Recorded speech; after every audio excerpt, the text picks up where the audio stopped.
Şabranda Konstitusiya və Suverenlik ili çərçivəsində rayon icra hakimiyyəti və Qərbi Azərbaycan icmasının birgə təşkilatçılığı ilə Qərbi Azərbaycan yurd yerimiz mövzusunda konfrans təşkil olunub. Konfransda rayon icra hakimiyyətinin başçısı Asif Hüseynov, Qərbi Azərbaycan icmasının idarə heyətinin sədri, Milli Məclisin deputatı Əziz Ələkbərli, Milli Məclisin üzvləri, rayonun idarə, müəssisə və təşkilatlarının rəhbərləri iştirak ediblər. Tədbiri giriş sözü ilə açan Şabranda rayon icra hakimiyyətinin başçısı Asif Hüseynov, konfransın Qərbi Azərbaycan həqiqətlərinin təbliğ mühüm əhəmiyyət kəsb etdiyini vurğulayıb. Bildirib ki, Azərbaycan xalqının yaddaşında və milli şuurunda əzəli yurd yeri olan Qərbi Azərbaycan torpaqlarının xatirəsi hər zaman yaşayır. Daha sonra çıxış edən Qərbi Azərbaycan icmasının idarə heyətinin sədri, Milli Məclisin deputatı Əziz Ələkbərli, ümummilli lider Heydər Əliyevin Qərbi Azərbaycanla bağlı hazırda görülən fəaliyyətin əsasını qoymasından, doğma yurdlarından zorla çıxarılan azərbaycanlılara qayğısı və xüsusi diqqətindən danışıb. Qeyd edib ki, son 200 ildə ilk dəfə Qərbi Azərbaycanlıların öz yurduna qayıdışı üçün zəmin yaranıb. Tarixi torpaqlarından qovulan zaman hüquqları pozulan Qərbi Azərbaycanlıların problemləri ilə bağlı beynəlxalq təşkilatları məlumatlandırırıq. Onların qarşısında konkret istəklərimizi bildiririk. Konfransda çıxış edən Qərbi Azərbaycan icmasının Qadınlar Şurasının sədri Məlahət İbrahim qızı diqqətə çatdırıblar ki, bugünkü konfrans Qərbi Azərbaycanın tarixi, mədəni irsi və Azərbaycanlıların tarixi etnik torpaqlarından kütləvi deportasiya ilə bağlı ölkədə həyata keçirilən tədbirlərin tərkib hissəsidir. Çünki Qərbi Azərbaycana qayıdış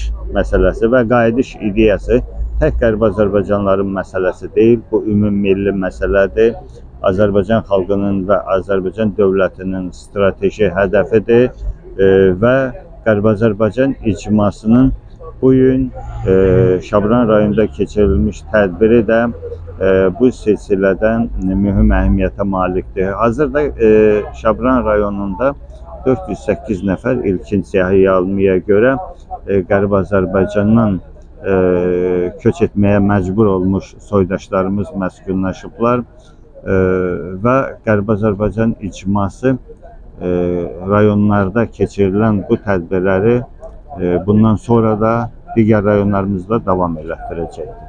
Biz beynəlxalq Qadınlar Şurası olaraq biz beynəlxalq səviyyədə işlər aparırıq. Beynəlxalq qadın hərəkatının artıq çox sıx əməkdaşlıq edirik və sizə onu deyim ki, mart ayında biz beynəlxalq qadın hüquqları aylığı çərçivəsində biz beynəlxalq konfrans keçirdik və BMT-yə müraciət etdik. Sizə onu bildirim ki, biz deməli 2025-ci ilin 3 mart tarixində keçirdiyimiz beynəlxalq qadın konfransında yəni Qərbi Azərbaycan icmasının Qadınlar Şurasının təşkil etdiyindən söhbət gedir. Könül Kazımova, Xanlar Qaraca bugün informasiya proqramı üçün.